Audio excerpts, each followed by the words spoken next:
Hello friends, நாம இன்னைக்கு வீடியோல எப்படி ரொம்ப ஈஸியா, டேஸ்டியா, ஹெல்த்தியா ராகி புட்டு பண்ணலாங்கிறது தான் பார்க்க போறோம்.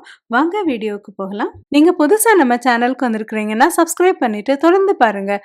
Welcome to Vicky's kitchen. நாம பார்க்க போறது 2 பேருக்கு போதுமான குவான்டிட்டி. இந்த ராகி புட்டு பண்றதுக்கு நம்மளுக்கு சாதாரண புட்டு மாவு கொஞ்சம் தேவைப்படும். அதுக்காக நம்ம அதை ஹெல்த்தியான மாவா வேணும் அப்படிங்கறக்காக நம்ம செம்பா புட்டு அப்படிங்கிற சிவப்பு அரிசி புட்டு மாவும் எடுத்து வச்சிருக்கிறோம். பெரிய அகலமான பவுல் எடுத்து வச்சுட்டு அதுல 1 கப் செம்பா புட்டு மாவு போட்டுக்கிறோம்.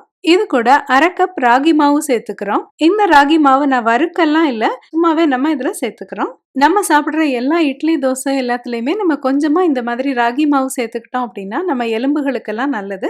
இதுல நிறைய கால்சியம் இருக்குது. இது கூட 1/4 டீஸ்பூன் உப்பு சேர்த்துக்கிறோம். புட்டு மாவு பிசையறதுக்காக நம்ம 1 கப் தண்ணி எடுத்து வச்சிருக்கிறோம். இந்த தண்ணி நம்ம வெந்நீர்லாம் எடுக்க தேவையில்லை. ரூம் டெம்பரேச்சர்ல சாதாரண டெம்பரேச்சர்ல இருக்கிற தண்ணியை நம்ம எடுத்துக்கிறோம். மாவு கூட 1 டேபிள் ஸ்பூன் திருவுன தேங்காய் சேர்த்து நல்லா மிக்ஸ் பண்ணிக்குவோம். இனிமே தண்ணியை கொஞ்சம் கொஞ்சமா தெளிச்சு இந்த மாதிரி ஒரு கரண்டியால நம்ம மிக்ஸ் பண்ணிக்கிட்டே வரணும். நம்ம 1/2 கப் மாவு போட்டிருந்தோம் இல்லையா, இதுக்கு கிட்டத்தட்ட 1 கப் தண்ணி சேர்த்து நம்ம பிசைய வேண்டி இருக்கும். நம்ம மாவு கொஞ்சம் நல்ல ஈரப்பதமா இருக்கணும். ஆனா அதுக்காக ரொம்ப ஓவரா தண்ணியா இருக்கக்கூடாது. நான் இப்போ கையால இப்படி மிக்ஸ் பண்ணி காட்டுறேன் பாருங்க. இப்போ உங்களுக்கு தெரியும். இந்த மாவை நம்ம ஒரு உருண்டை மாதிரி இப்படி ஹோல்டு பண்ணோம் அப்படின்னா அது ஒரு உருண்டை மாதிரி ஃபார்ம் ஆகும். ஆனா அதை லேசா நம்ம தட்டினோம் அப்படின்னாலே அது பிரேக் ஆகி உடஞ்சிரும். அந்த மாதிரி இருக்கணும். அந்த ஷேப், அந்த உருண்டை ஷேப் அதுல மெயின்டைன் ஆகக்கூடாது. இப்போ பாருங்க, நான் இந்த கொழுக்கட்டை மாதிரி பிடிச்சிருக்கிறேன். இதை லேசா நான் அழுத்தினோடனே அது உடையுது பாத்தீங்களா? இதான் நம்மளுக்கு பெர்ஃபெக்டான இந்த மாவு பக்குவம். நமக்கு 1 கப் தண்ணி முழுக்கும் செலவாகல, கொஞ்சமா மீதம் இருந்தது. இது மாவுக்கு மாவு நமக்கு டிஃபர் ஆகும். இனிமே ஒரு மூடி போட்டு வச்சுட்டு ஒரு 5 நிமிஷம் கழிச்சு நம்ம புட்டு செய்ய ஆரம்பிக்கலாம். அப்போ இந்த புட்டு மாவு கொஞ்சம் நல்லா ஊறி இருக்கும். நம்ம இந்த புட்டை குழா புட்டாவும் செஞ்சுக்கலாம். ஆனா நான் இன்னைக்கு ரொம்ப ஈஸியா இந்த வண்டல் கட்டி அவிக்கிறது அப்படிங்கிற மெத்தட்ல செய்ய போறேன். நான் ஒரு சின்ன குழம்பு பாத்திரம் ஒன்று எடுத்திருக்கிறேன். இது 2 லிட்டர் சைஸ்க்கு இருக்குது. இதுல 3 கப் தண்ணி சேர்த்திருக்கோம்.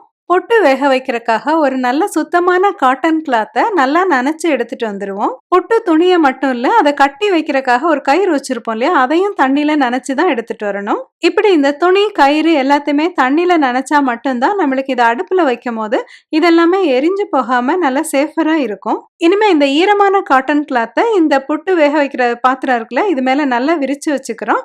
நான் இதை ரெட்டையா போட்டிருக்கிறேன். ஏன்னா எனக்கு இந்த துணி கொஞ்சம் அகலமாவே இருந்தது.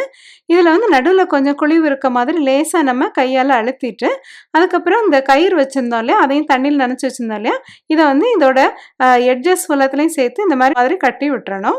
நம்ம கலந்து வச்சிருந்தோம் இல்லையா, அந்த புட்டு மாவை இந்த புட்டு துணி மேல நல்லா ஸ்ப்ரெட் பண்ணி வச்சுக்கிறோம். இனிமே இந்த துணியோட அந்த எக்ஸஸா இருந்துச்சு இல்லையா, அதை வச்சு இதை நல்லா பொதிஞ்சு வச்சிடலாம். இனிமே இந்த புட்டு பாத்திரத்தை நம்ம அடுப்புல வச்சுக்கலாம். இந்த புட்டு பாத்திரம் மேல ஒரு மூடியை வச்சு நல்லா டைட்டா மூடிக்கணும். இது சும்மா ஒரு சாதாரண ஒரு பிளேட் வச்சு கூட நம்ம மூடிக்கலாம்.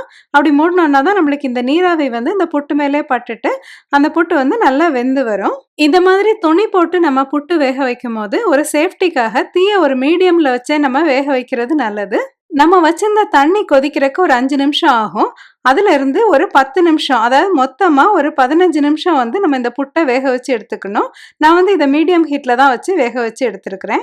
ராகி மாவு சேர்த்துருக்கனால தான் நம்ம அதிகமான நேரம், அதாவது 15 நிமிஷம் வச்சு வேக வச்சிருக்கோம்.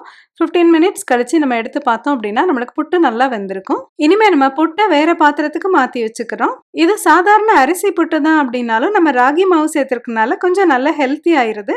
அதே சமயம் இது சிவப்பு அரிசி புட்டு அப்படிங்கறனால நம்ம கில்ட்டியா இல்லாம சாப்பிடலாம். இது கூட நம்ம முதல்ல தேங்காய் பூ சேர்த்து வேக வச்சிருந்தோம். அதனால நம்ம பரிமாறுறதுக்காக 2 டேபிள் ஸ்பூன் தேங்காய் பூ சேர்த்துக்கிறோம். புட்டு எப்பவுமே நம்ம பரிமாறுற வரைக்கும் இந்த மாதிரி மூடி வச்சுக்கணும். அப்பதான் அது நல்லா மாய்ஸ்டா நம்மளுக்கு சாஃப்டா இருக்கும். இந்த ராகி புட்டு கூட நம்ம வாழைப்பழம், நாட்டு சக்கரை எல்லாம் சேர்த்து சாப்பிட்டாலும் ரொம்ப ருசியா இருக்கும். அதே சமயம் நம்ம கடலைக்கறி சேர்த்து சாப்பிடவும் ரொம்பவே டேஸ்டியா இருக்கும். இந்த கடலைக்கறி நான் முந்தின நாள் நைட்டு சப்பாத்திக்கு பண்ண கடலைக்கறியை மறுநாள் மார்னிங் யூஸ் பண்ணிக்கிட்டேன். இது ரொம்பவே டேஸ்டியா இருந்தது. இந்த ஈஸியான ஹெல்த்தியான ரெசிபியான ராகி புட்டு உங்களுக்கு ரொம்ப பிடிச்சிருந்திருக்கும்னு நினைக்கிறேன். அவசியம் லைக் பண்ணுங்க, ஷேர் பண்ணுங்க. நம்மளோட விக்கிஸ் கிச்சன் சேனலுக்கு சப்ஸ்கிரைப் பண்ணிக்கோங்க.